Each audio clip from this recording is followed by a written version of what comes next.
Hola, buenas tardes a todos y bienvenidos a una nueva webinar de toda esta serie que estamos llevando a cabo a lo largo de este año, de este nuevo curso escolar. Hemos ido hablando a lo largo de una serie de webinars de aspectos relacionados con el VIH, pero más allá de lo que era el tratamiento antirretroviral y esa indetectabilidad, con el objetivo de mejorar indiscutiblemente la calidad de vida de las personas que viven con VIH, ¿no?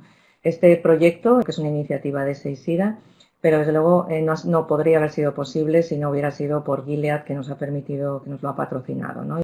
Hoy vamos a hablar de un tema muy pertinente, un tema en el que aún tenemos mucho que hacer y en el que tenemos que aprender mucho también, como es el tema de las neoplasias, ¿no? Del cáncer.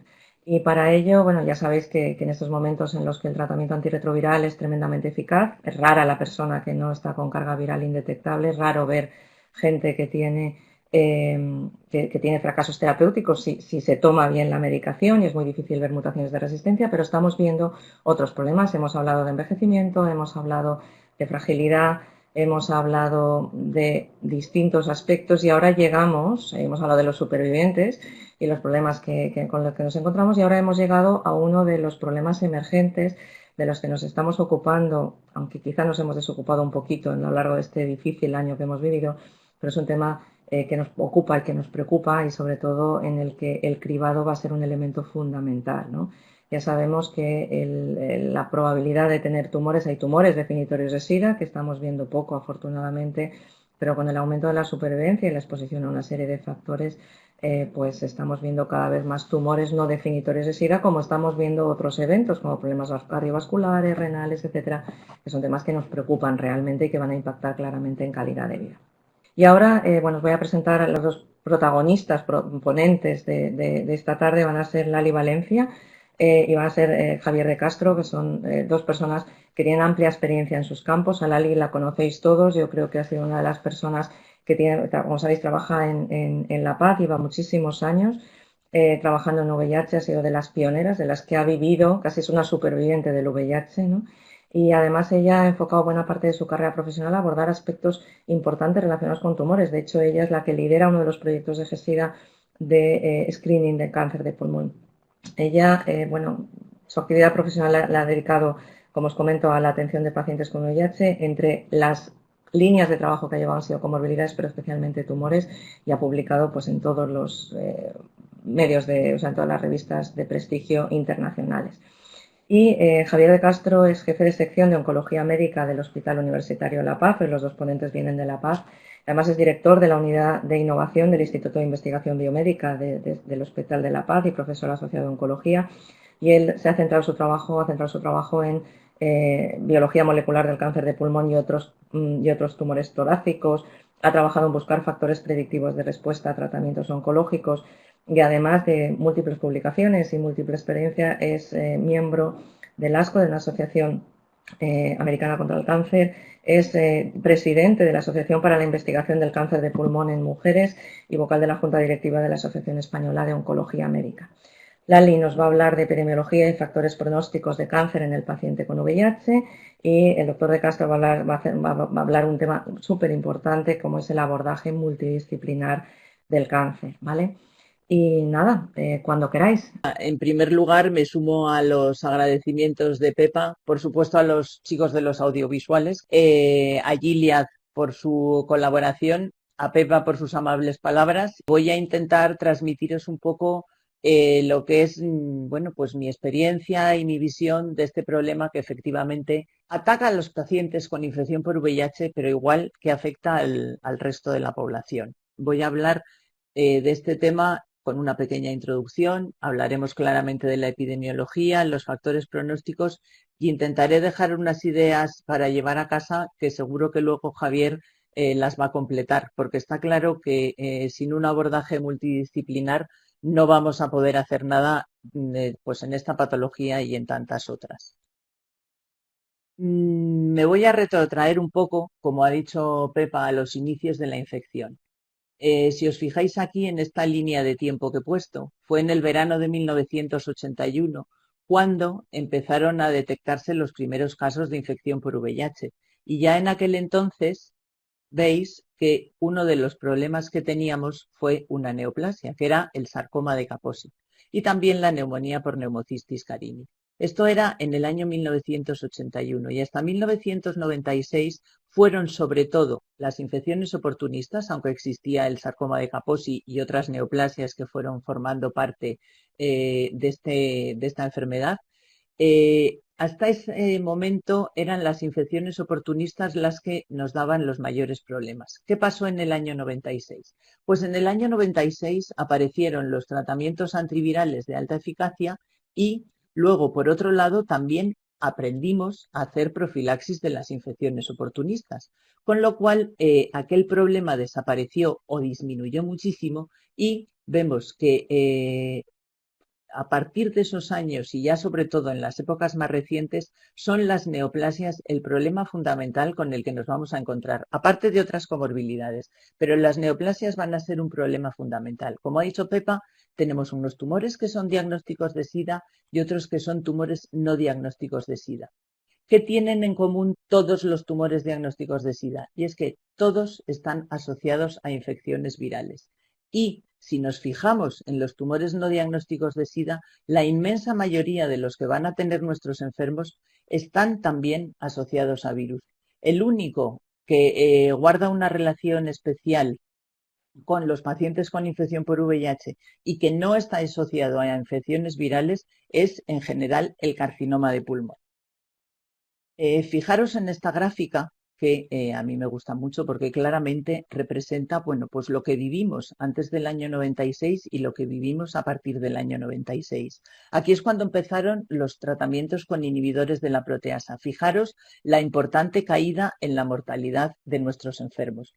¿Y qué es lo que pasa ahora? Que en el momento actual las neoplasias son responsables de aproximadamente el 40% de las muertes que suceden en nuestros enfermos. Insisto, esto es un punto muy importante y es un punto que tenemos que tener en cuenta, pero no debemos angustiarnos ni pensar que está pasando nada nuevo y extraño, porque las neoplasias son también una de las causas fundamentales de muerte en toda la población.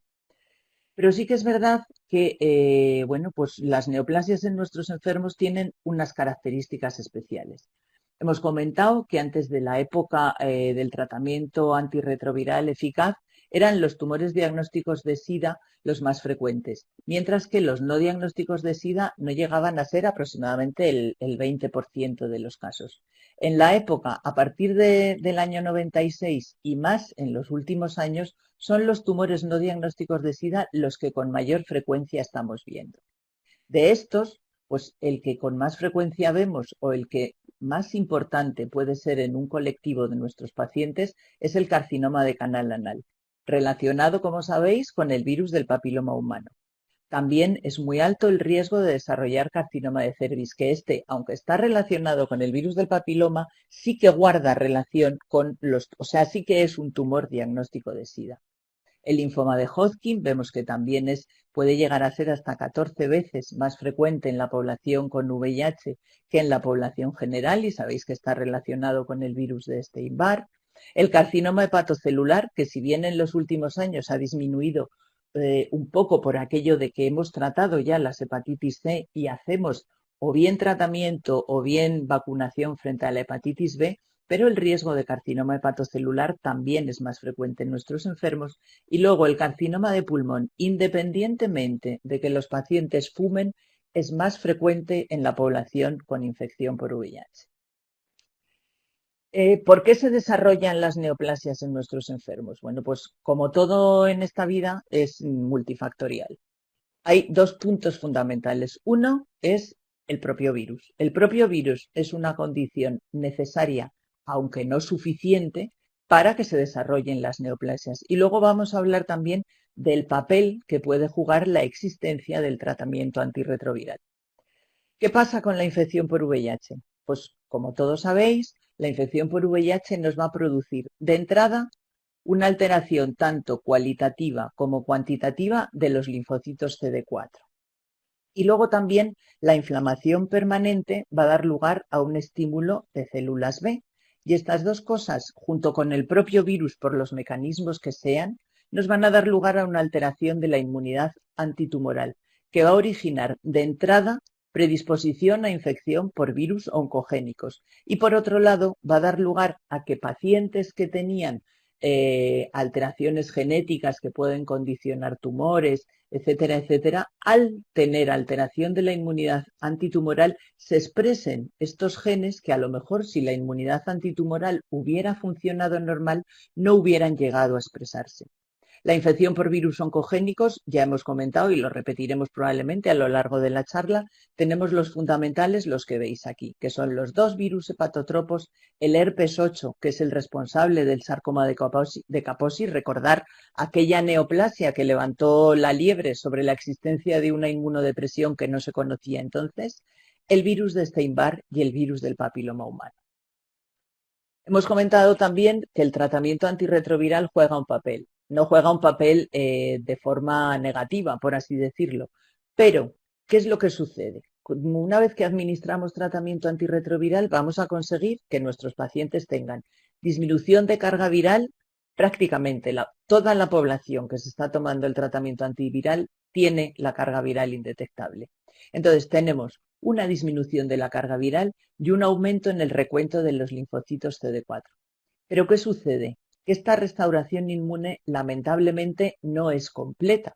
Entonces vamos a tener prolongación de la vida de muchas personas sin que la restauración inmune sea completa. Yo creo que todos habéis visto que aquellos pacientes que empezaron tratamiento con cargas virales muy altas y CD4 muy bajitos, les cuesta muchísimo más recuperar la función inmune y hay algunos que incluso no conseguimos que suban de 200 linfocitos CD4. Entonces tenemos una población, digamos, entre comillas, envejecida. Está claro que es una población que vive más, que tiene la función inmune no completamente funcionando, con lo cual vamos a tener que esta población va a tener una mayor exposición a carcinógenos ambientales. Esto va a dar lugar a aparición de mutaciones genéticas que condicionen aparición de neoplasias. Va a haber la sobreinfección por virus oncogénicos que hemos comentado previamente y además también va a dar lugar a tiempo a que las personas desarrollen durante más tiempo hábitos de vida poco saludables, entre los que fundamentalmente influyen el alcohol y el tabaco. Por tanto, lo que vamos a tener aquí es que, bueno, pues se necesita que haya un equilibrio. Cuando este equilibrio se altera, sea bien porque la carga viral está muy elevada porque no tenemos el VIH controlado o el tratamiento antirretroviral no se realiza de forma correcta o no hemos conseguido dar al paciente lo que realmente necesita, vamos a tener un mayor riesgo de que se desarrollen neoplasias. Es un breve resumen de cuáles son las neoplasias. No vamos a hacer mucha incidencia en ello porque yo creo que esto sí que lo sabemos todos y es los tumores diagnósticos de SIDA, sarcoma de Kaposi relacionado con herpes 8, linfoma no Hodgkin con virus de Epstein-Barr y carcinoma de cervix con el virus del papiloma humano. Y tumores no diagnósticos de SIDA, de los que, como hemos comentado inicialmente, los más frecuentes son aquellos que están asociados a virus y son el carcinoma hepatocelular, virus B y virus C, el carcinoma de canal anal, virus del papiloma y el linfoma de Hodgkin, virus de Epstein-Barr.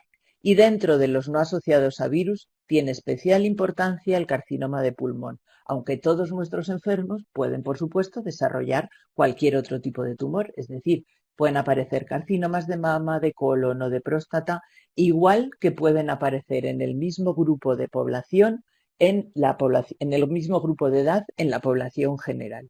Son lo que nosotros llamamos tumores incidentales, es decir, aparecen pues probablemente por la edad o por otra serie de condicionamientos, no solo por la existencia del VIH.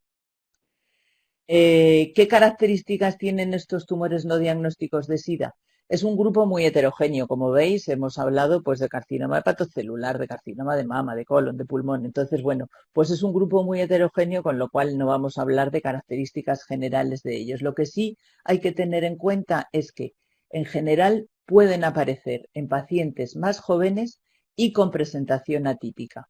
Entonces, no es raro el que a veces nos pasen desapercibidos o en gente que no está muy acostumbrada a ver población con VIH, pues el diagnóstico sea más tardío, porque al ser personas más jóvenes y con presentaciones atípicas, puede que no pensemos en ellos con la suficiente rapidez. Por eso hay que estar muy al tanto cada vez que uno de nuestros pacientes presenta algún síntoma o algo que nos llame la atención en la analítica en las consultas que hacemos de rutina. Fijaros cómo ha cambiado el aspecto de los tumores en esta población. Esto es una recogida de los tumores que se han diagnosticado en nuestro hospital, en lo que fue la fusión del Carlos III con La Paz. Y fijaros que en los años iniciales, la mayoría de los tumores, casi el 100% en los primeros años, eran todos diagnósticos de SIDA.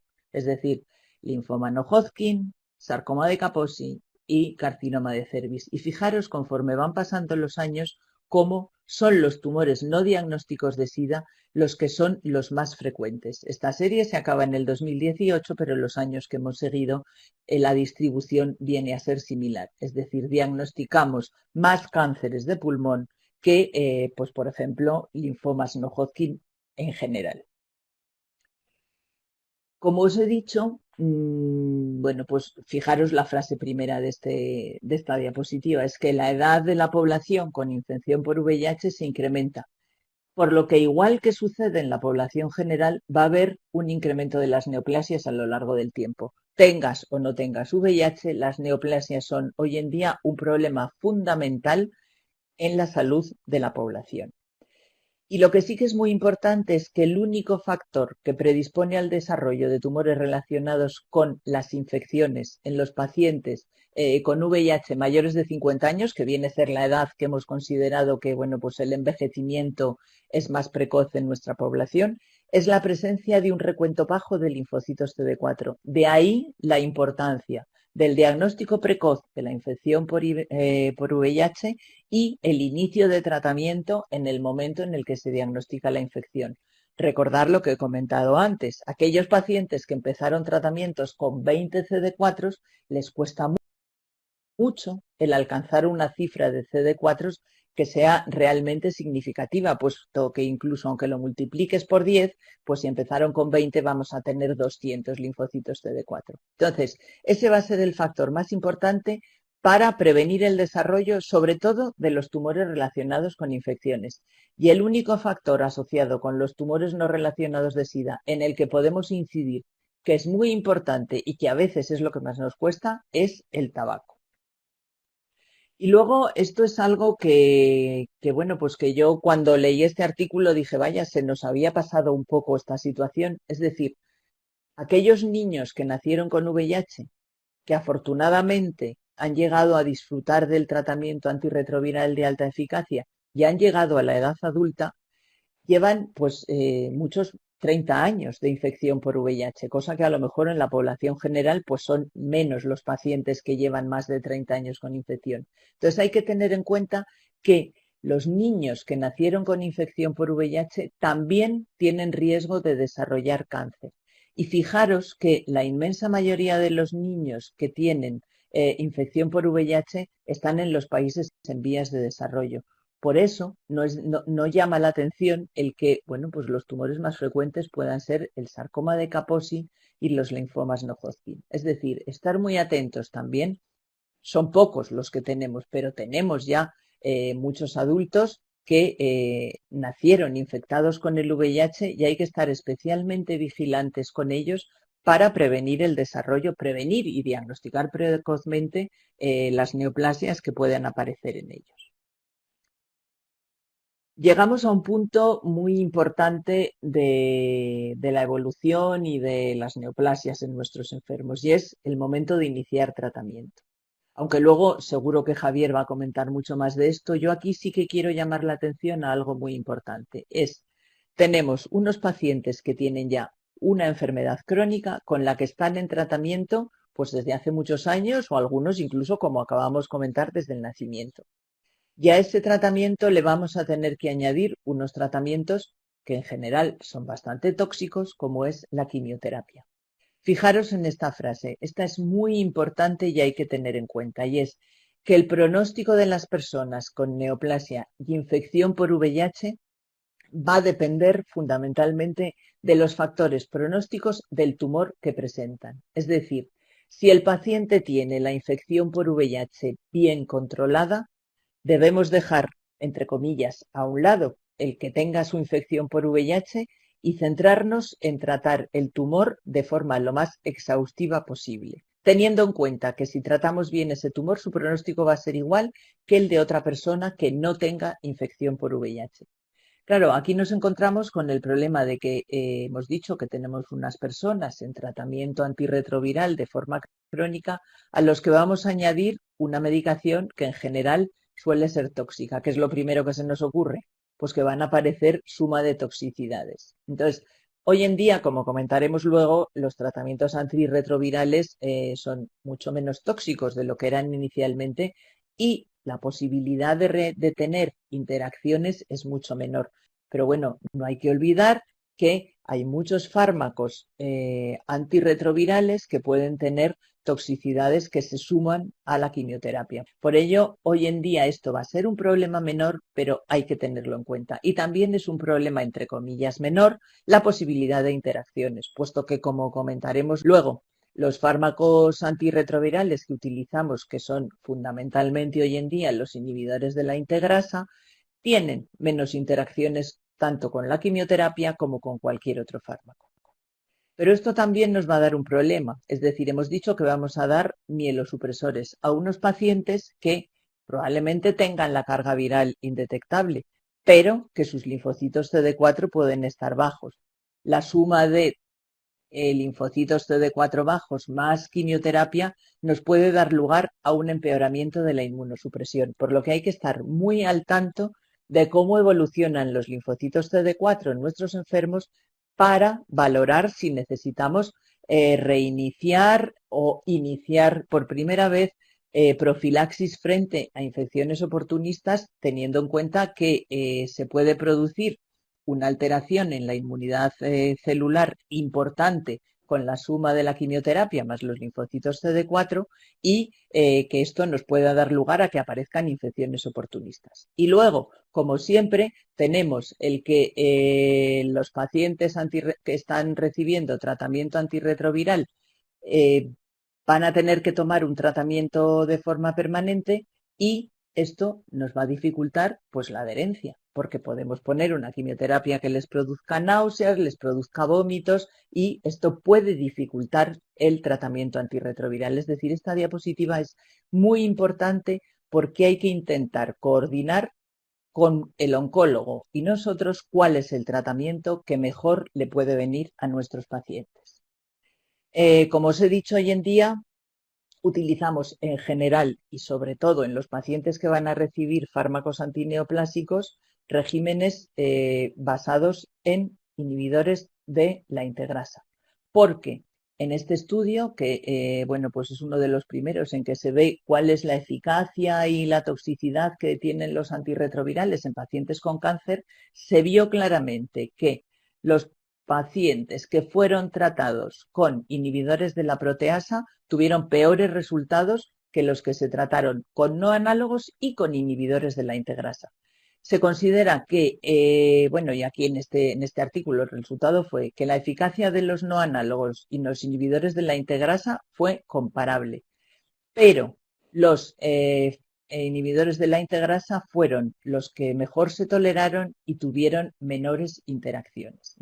Y en cuanto al perfil de seguridad también. Por lo tanto, quedaros con que sí se puede, y en general, si son pacientes que han empezado tratamiento hace poco y no tienen múltiples mutaciones de resistencia que nos dificulten el tratamiento, tenemos que intentar poner inhibidores de la integrasa de forma asociada con la quimioterapia que vayamos a dar a los enfermos.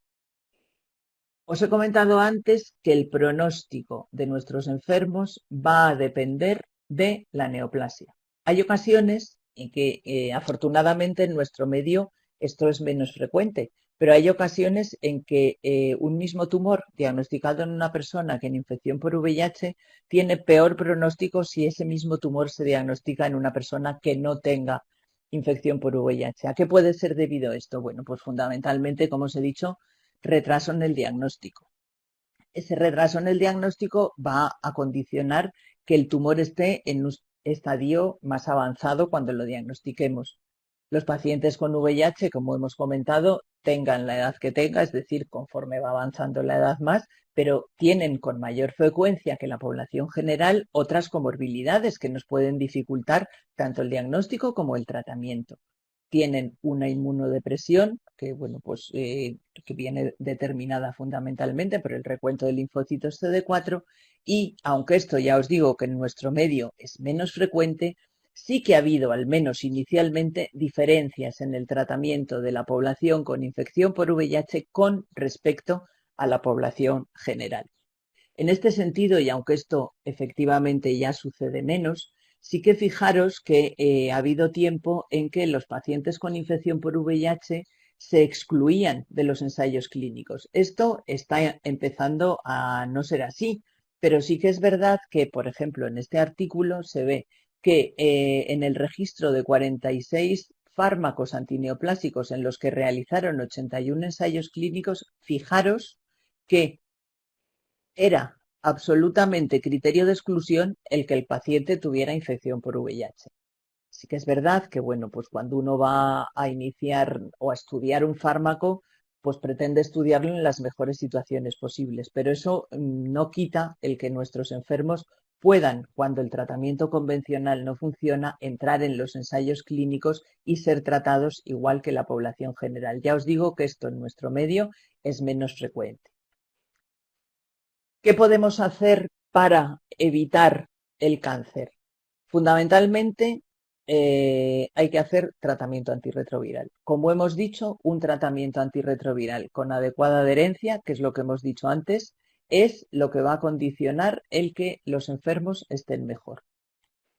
Las vacunas frente a virus oncogénicos, pues recordar, tenemos vacuna para hepatitis B que no se nos debe olvidar poner en la consulta, porque a veces se nos olvida. Si hay algo que no hacemos a lo mejor en la primera visita, luego nos despistamos y nos encontramos con que el enfermo tiene una hepatitis B aguda de repente y decimos, pero bueno, si no le he vacunado. Entonces, hay que tener en cuenta la vacunación frente a aquellos virus que se puede vacunar, que es el virus de la hepatitis B y el virus del papiloma, que como sabéis, en algunos colectivos está incluido en la cartera vacunal de la Comunidad de Madrid, pero hay otros que no. Pero nosotros debemos recomendarlo en aquellas personas que consideremos que está indicado. Lo más difícil de todo, dejar de fumar, pues es fundamental, sobre todo para el cáncer de pulmón, que es uno de los tumores que con mayor frecuencia estamos viendo y que además estamos viendo también con mucha frecuencia en mujeres. Luego, el tratamiento de las hepatitis víricas, que bueno, pues la hepatitis B se puede tratar de forma simultánea al VIH, perdón, o sea, fármacos que utilizamos en combinación para el tratamiento del VIH van a ser eficaces para la hepatitis B si el paciente la tiene, y la hepatitis C, que bueno, pues yo creo que con el advenimiento de todos los antivirales de acción directa, prácticamente hemos conseguido que la hepatitis C deje de ser un problema y sabéis que la hepatitis C era una de las causas fundamentales del desarrollo de neoplasias. Y luego, por último, no olvidar aquellos tumores que, como hemos llamado el carcinoma de cervix, sí que es un carcinoma diagnóstico de SIDA, que bueno, pues las mujeres con infección por VIH, yo creo que, al igual que todas, deben acudir a ginecología y realizarse las citologías y bueno, igual que el cáncer de mama, o sea, realizar las revisiones ginecológicas de forma correcta. Y luego todos aquellos tumores que en la población general tienen ya, digamos, una manera de realizar el screening, pues que nuestros enfermos lo realicen igual, como es, por ejemplo, el carcinoma colorectal. Yo creo que con esto, bueno, pues os voy a dar, digamos, lo que a mí me parecen las ideas fundamentales del rato este que llevo hablando. Entonces, no hay que olvidar que las neoplasias van a ser un problema muy importante, pero no nos agobiemos. Debemos agobiarnos lo normal, entre comillas, es decir, van a ser un problema muy importante en nuestros enfermos, al igual que en la población general, puesto que las neoplasias son un problema muy importante. Pero en nuestros enfermos tenemos que tener en cuenta que aunque tengan la carga viral indetectable, hay que estar al tanto del posible desarrollo de neoplasias, ¿vale? El tratamiento antirretroviral es fundamental, tanto para prevenir el desarrollo de las neoplasias como para que la respuesta al tratamiento sea adecuada. Hay que intentar administrar el tratamiento antirretroviral y la quimioterapia de forma simultánea. No empecemos con, bueno, le voy a quitar el tratamiento antirretroviral, a ver si tolera bien la quimioterapia, a ver qué pasa. No, hay que intentar poner un tratamiento antirretroviral con un perfil limpio de interacciones y buena tolerancia para que podamos poner el tratamiento del cáncer de forma correcta. Porque el tratamiento de las neoplasias en la población con infección por VIH no difiere del empleado en la población general, ¿vale? Si por la presencia de toxicidad o resistencias hay que cambiar el tratamiento, pues debemos hacerlo teniendo mucho cuidado con las interacciones medicamentosas, metiéndonos en las páginas de interacciones que todos conocemos y viendo qué es lo que podemos utilizar para que podamos administrar la quimioterapia de forma correcta. El peor pronóstico de los pacientes va a depender de que no hagamos el tratamiento o el diagnóstico de forma correcta, no porque la población con infección por VIH tenga que tener un peor pronóstico per se, ¿vale? Los pacientes con infección por VIH y buena situación inmunológica no debemos excluirlos de los ensayos clínicos, puesto que pueden beneficiarse de algún tratamiento en casos de que no haya respuesta a aquellos tratamientos que hayamos utilizado. Y, por supuesto, el tratamiento debe ser realizado por un equipo interdisciplinar. Nosotros sabemos pocas cosas de oncología, los oncólogos saben cosas de la infección por VIH, pero no saben tanto como sabemos nosotros. Es decir, nos necesitamos siempre los unos a los otros. Vamos a necesitar también el servicio de farmacia hospitalaria, el servicio de rayos, los cirujanos, es decir, todos debemos formar parte del tratamiento de las neoplasias en los pacientes con infección por VIH. Y nada más, muchas gracias. Buenas tardes a todos, es un placer estar aquí y agradezco mucho tanto a Ceisida como a Gilead la oportunidad de compartir esta mesa con una compañera como Lali y también tener esta oportunidad. Yo creo que el tema además de la infección VIH para los oncólogos que ya llevamos unos años y nos formamos, yo por lo menos que empecé a principios de los 90, cuando, como comentaba Lali al principio, estábamos en ese momento álgido y muy frustrante de tener pacientes con la infección VIH y desarrollo de neoplasias, pero que en ese momento eran muy agresivas, pues desde luego he podido vivir todos estos cambios y de hecho la oncología se mira mucho en el paciente VIH buscando la cronificación de los pacientes con ese objetivo, ¿no? El llegar a que un paciente pueda tener, en este caso con cáncer, la misma supervivencia que una persona sin una enfermedad como esta.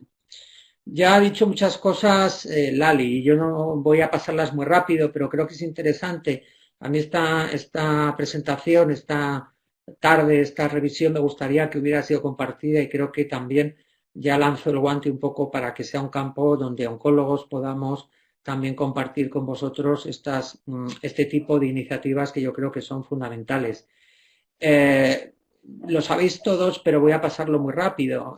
Vivimos esa época del principio cuando no teníamos un tratamiento antirretroviral válido de los cánceres VIH relacionados, que iban muy mal, con linfomas muy agresivos, de localizaciones muy poco frecuentes, con mucha carga tumoral, y donde los pacientes, por desgracia, iban muy mal, a una situación en la que cuando empezaron los tratamientos a funcionar, los tratamientos contra el VIH, veíamos en oncología como algunos de estos linfomas casi regresaban de forma prácticamente sola, mágica, sin necesidad de la quimioterapia, con lo cual ya vimos que aquí el componente que podía inducir el VIH o otros virus podía ser importante.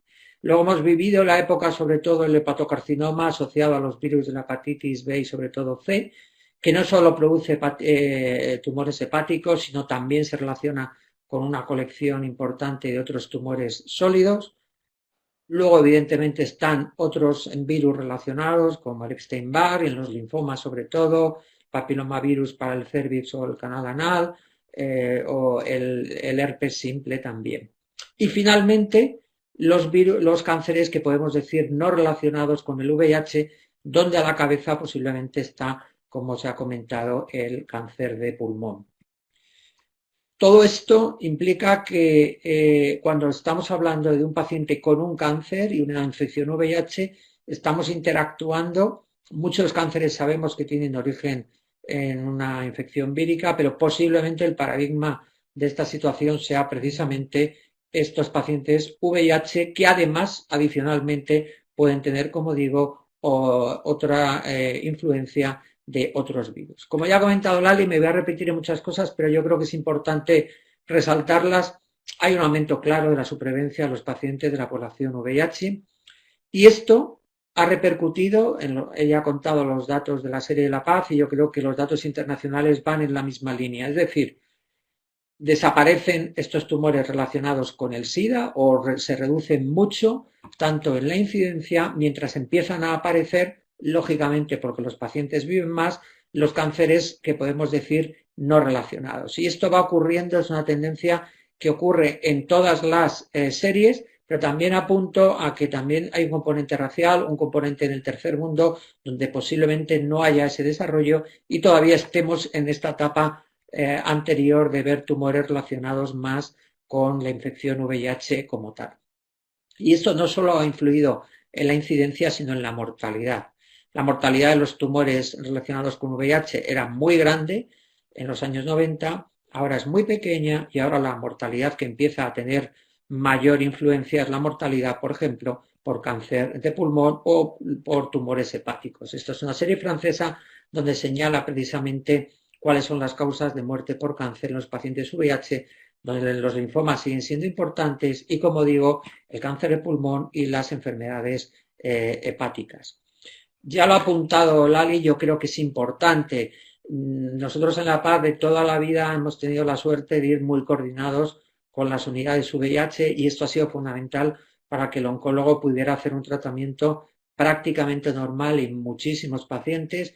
Y esto es debido a que toda esta problemática que ya habéis apuntado de los niveles de CD4, del tiempo del diagnóstico desde el VIH, de estos pacientes que corregían o elevaban por encima de los 200 los CD4 o no, pues todas estas cosas que nosotros no las hemos percibido claramente porque estabais haciendo vosotros vuestro trabajo, pues evidentemente son las que ayudan a que la mortalidad por cáncer o la dificultad para los tratamientos sea mucho mayor y también la incidencia de los virus de la hepatitis. Realmente el cáncer, la infección VIH siempre ha sido un paradigma para llevarla al cáncer, es decir, como falla el sistema inmunológico, tenemos una inmunodeficiencia, el paciente desarrolla un cáncer. Y esto es algo que va a ser muy importante porque quizá el concepto, y gracias a lo que también hemos aprendido por la infección VIH, va más allá. No solo hay una inmunosupresión o una inmunodeficiencia basada en el desequilibrio de la población linfocitaria, sino también de todas las poblaciones involucradas en el sistema inmunológico. Pero además hay un componente oncogénico del VIH. El VIH per se, como otros virus, tiene la capacidad de alterar y de activar vías oncogénicas, posiblemente por la alteración de los estreses oxidativos que llevan un daño en la replicación del DNA o la transformación de lo que conocemos como epitelio mesénquima, son dos de las vías oncogénicas más importantes para el desarrollo de cualquier neoplasia. Y como apuntábamos previamente, la interacción con otros virus, como el del papiloma, es fundamental y sabemos que aquí, como decía antes, se está produciendo la tormenta perfecta donde varios virus con una capacidad oncogénica de producción de displasia celular y posterior desarrollo de cáncer como tal, pues están actuando. Ya se ha dicho y ha apuntado Lali, yo creo que son cosas que son muy importantes para los oncólogos también, el conocer el sistema inmunológico del paciente. Sabemos que si ese paciente no lo ha restablecido en un tiempo adecuado, posiblemente sea una de las razones que van a llevar a una mayor dificultad del tratamiento y, por tanto, al poner un tratamiento subóptimo, esto también va a causar un tratamiento subóptimo, va a llevar a un aumento en la mortalidad por el cáncer. Como decíamos, posiblemente estos pacientes que no restablecen de forma óptima una reconstitución, al menos robusta, pues son los que van a ser también los mayores candidatos a que el sistema inmunológico pueda tener una inmunotolerancia y desarrollar un cáncer. Pero además ya se ha apuntado previamente que cuando nos vamos a cánceres concretos, como es todo el tema de los tumores relacionados con los virus de la hepatitis B y C, pues aparte de la acción directa sobre el hígado que tiene y que conocéis vosotros mejor en el desarrollo de fibrosis y en todo el proceso de precarcinogénesis de los tumores hepáticos primarios, pues también el VIH tiene una acción sobre estas células hepáticas y también favorece. De hecho, como sabéis, pues desde el momento, como ya se ha comentado previamente, que podemos tratar y curar la hepatitis C, básicamente también podemos de alguna manera controlar el desarrollo de estas neoplasias hepáticas. Y de hecho, ya apunto que uno de los criterios de inclusión para la entrada en ensayos clínicos, que antes era absolutamente inabordable, que eran los pacientes con infección activa por el virus C, pues actualmente por los tratamientos sí que se permiten cuando hay una carga indetectable. Como decía, la asociación de nuevo entre los virus de la hepatitis y el virus del VIH es fundamental, y aquí de nuevo dos factores, como es la duración desde el diagnóstico y la edad de los pacientes, pueden tener que ver como factores asociados a esta coinfección. De hecho, posiblemente estemos hablando de que a pesar de que la infección por virus hepático se va controlando gracias a los nuevos tratamientos, no estamos viendo todavía una disminución de la incidencia de los hepatocarcinomas asociados a esta patología. Con respecto al cáncer anal, voy a desglosar 3 o 4 tumores que tienen un poco de situaciones un poquito, vamos a decir, paradigmáticas. Es un cáncer muy asociado al VIH, pero sobre todo donde posiblemente predomine otros virus, como es el virus de la papiloma humano. Y curiosamente, a diferencia de otros, aquí el tratamiento, el control de la enfermedad VIH no se ha traducido en un control de la incidencia. La incidencia sigue aumentando a pesar de la eficacia de la terapia anti-VIH actual, y posiblemente aquí estemos hablando de otros factores de riesgo como son los hábitos personales o la infección por el propio papilomavirus. Lo cierto es que cuando tenemos que tratar un cáncer anal vamos a tener un papilomavirus casi permanente, VIH o no.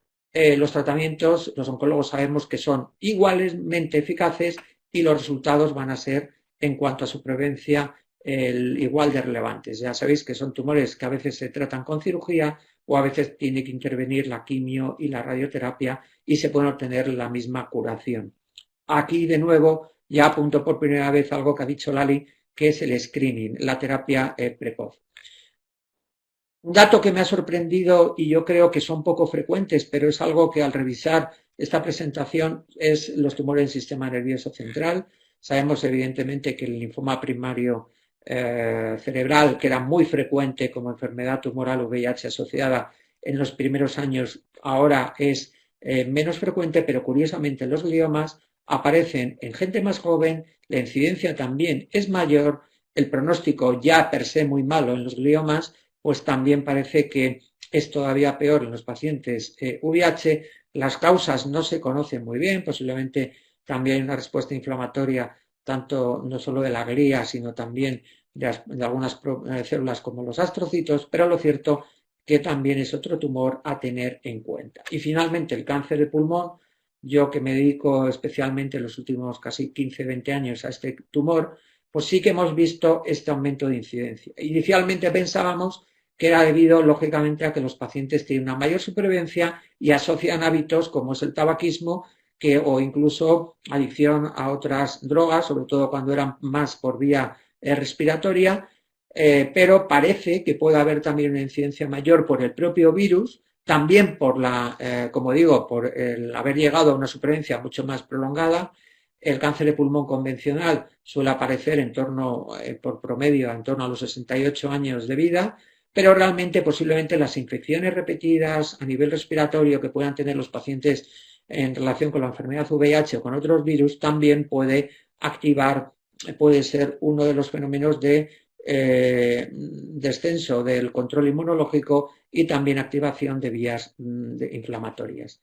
De hecho, si comparamos, pues realmente vemos que, como digo, el cáncer de pulmón en el paciente VIH aparece a una edad más precoz, con un diagnóstico más avanzado, con una histología también con una variante más típica del adenocarcinoma, pero eso es algo que ha asumido, y por desgracia todavía con una supervivencia menor, que es algo que tenemos que intentar corregir con los nuevos tratamientos. Vamos a ver en qué situación están los tratamientos oncológicos, porque parece que el oncólogo nos hemos dedicado durante muchos años y lo seguimos haciendo a la quimioterapia, pero creo que merece la pena ver lo que está ocurriendo en los últimos 5 años, si me apuráis 10 años. Desde luego, lo que tenemos que intentar es detectarlo precozmente. Y hay programas de screening en cáncer cervical precisamente, en cáncer colorectal, en cáncer de mama, en cáncer de próstata relativamente. Aprovecho para decir que el cáncer de mama y el cáncer de próstata, curiosamente, en el paciente VIH no se saben las razones, pero su incidencia está disminuida. Es una cosa curiosa, pero lo apunto. El caso es que los programas de detección precoz o incluso en un futuro de intentar identificar un cáncer años antes de que clínicamente sea relevante, yo creo que con la identificación del material tumoral circulante, que ahora mismo es una de las cosas que está más en boga, podremos llegar a este tipo de detecciones, pero desde luego, cuanto antes lo diagnostiquemos, los tratamientos locales van a curar la enfermedad. Cuando estamos hablando de enfermedad localmente avanzada, cuando ya afecta regionalmente a ganglios linfáticos, cuando afecta regionalmente a otros órganos, podemos todavía con terapias combinadas, quimio, radioterapia, junto con cirugía, obtener resultados. Y en la enfermedad avanzada, posiblemente no curamos, pero estamos hablando de lo que apuntaba previamente, que es la cronificación del cáncer, en muchos casos, mediante 2 vías, que son la inmunoterapia y las terapias dirigidas. Esta se ha movido. Simplemente comentar que esto es fundamental, como decía, porque hemos descubierto que la mayoría de cánceres, el cáncer es una enfermedad genética, pero en algunas situaciones hay una mutación relevante, una alteración genética, que es la que dirige el crecimiento del tumor. Y esto es lo que llamamos tumores adictos al oncogen, donde pueden ser alteraciones genéticas basadas en receptores celulares. Apunto algunos en pulmón interesantes, como factor de crecimiento epidérmico, o ALK o RET, las vías de señalización intracitoplasmática con algunos genes básicos, como es el caso del KRAS, que está mutado en un 25% en cáncer de pulmón y en un 40% en cáncer colorectal, y algunas vías oncogénicas más difícilmente abordables, como son las que involucran a la actividad del ciclo celular y del núcleo celular. Pero en definitiva, fijaos el cambio en cáncer de pulmón. A la izquierda es la gráfica de un cáncer de pulmón convencional metastásico tratado en 2000 con quimioterapia basada en platino, que es la estándar que tenemos, medianas de supervivencia de 10 meses. A la derecha os pongo una reciente publicación, pacientes con cáncer de pulmón con traslocación ALK, tratados con un inhibidor de ALK, supervivencias que sobrepasan los 6 años y 7 de promedio de mediana. Es decir, estos pacientes pasan también a seguir conviviendo con la enfermedad, pero a ser una enfermedad que va más allá de por la vía más de la cronificación. Pero realmente coincidimos en el VIH en muchos aspectos entre el cáncer y la infección VIH, porque es un fallo del sistema inmunológico. Como todos sabéis, durante muchos años hemos intentado saber cómo podíamos mejorar este fallo del sistema inmunológico, desde que el tumor es reconocido por todo el sistema hasta cómo se activa en el ganglio linfático, pero tiene que haber un tráfico de vuelta hacia el pulmón y eliminarlo. Y hoy sabemos que no es tanto el sistema inmunológico el que falla, como puede ocurrir en una inmunodeficiencia, en una inmunosupresión como la que ocurre en la infección VIH, sino que son varios escenarios que tienen que ver más con un concepto de que es el propio cáncer el que bloquea los sistemas de control inmunológico a su beneficio. Y algo que seguro que también se ha hablado mucho y que hemos aprendido también de una situación como el VIH es saber que no solo hace falta tener linfocitos, sino la calidad de los mismos, porque hay momentos que por mucha activación de muchos tratamientos hay vías de inmunomodulación que llevan a una situación de linfocito exhausto o hiperexhausto o realmente totalmente regulado y cuyo valor en cuanto a respuesta inmunológica, en este caso contra el cáncer, es mínimo. Y la tormenta o la gran actividad de inmunomoduladores positivos y negativos es muy grande.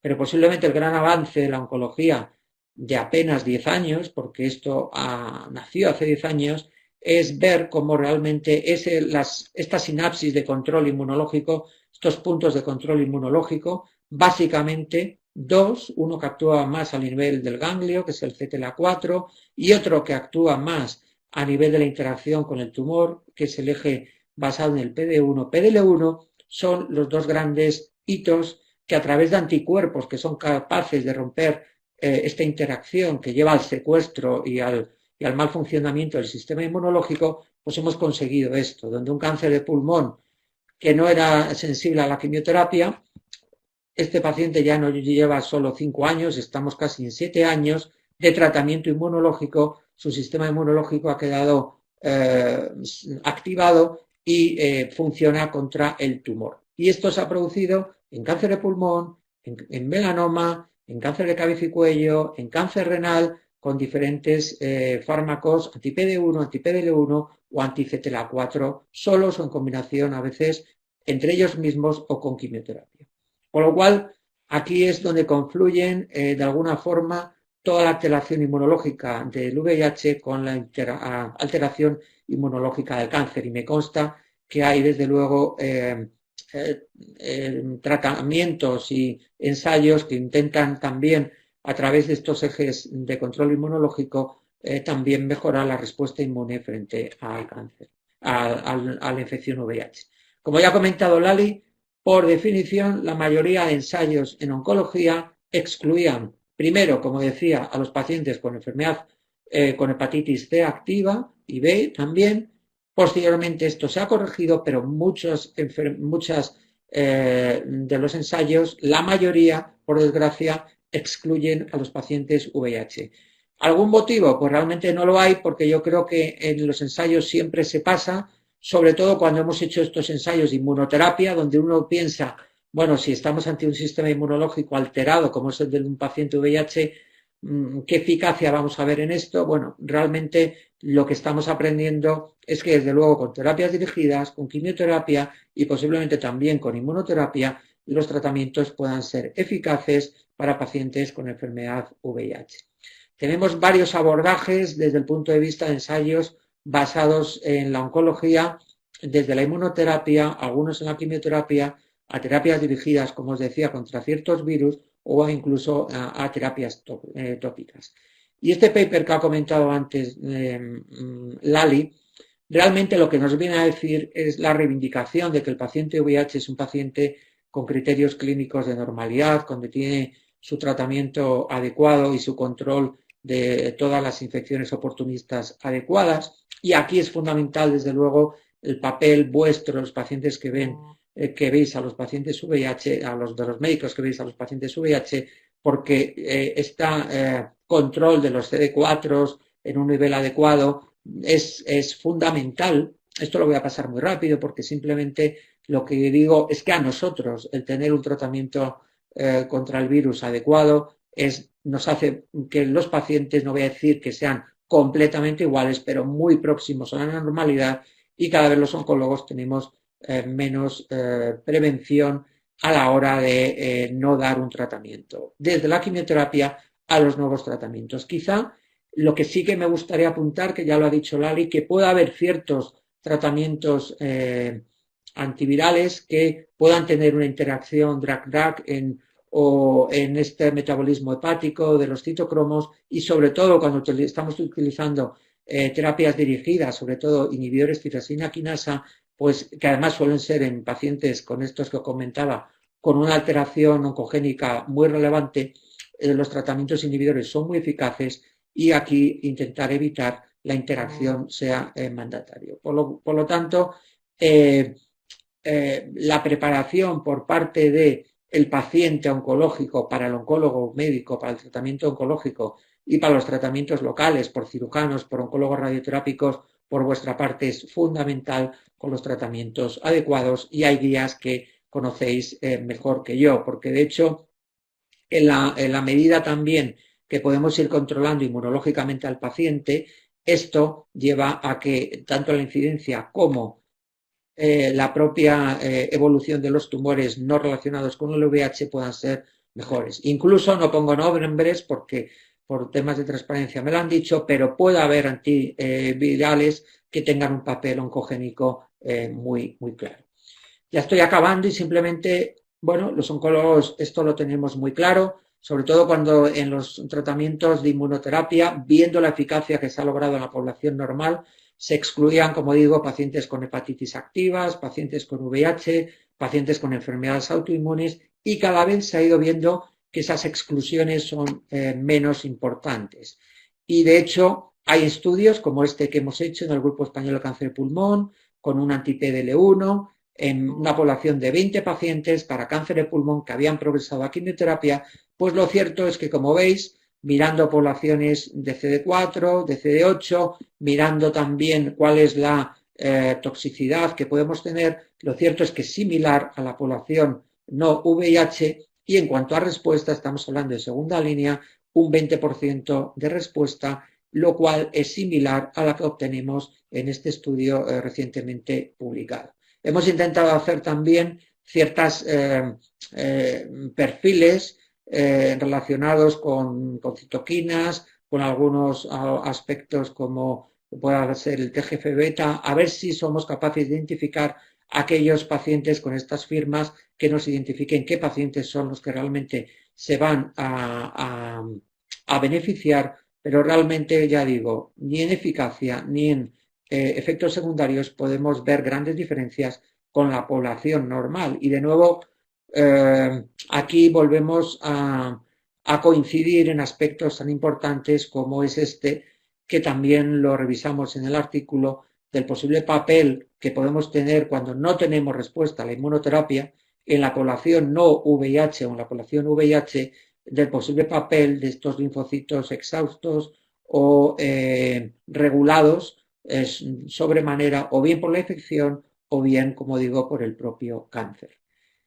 Ya lo ha dicho Lali, diagnosticamos más tarde, tenemos que estar ojo a visor porque cuanto antes lleguemos al diagnóstico, mejores oportunidades vamos a tener para estos pacientes.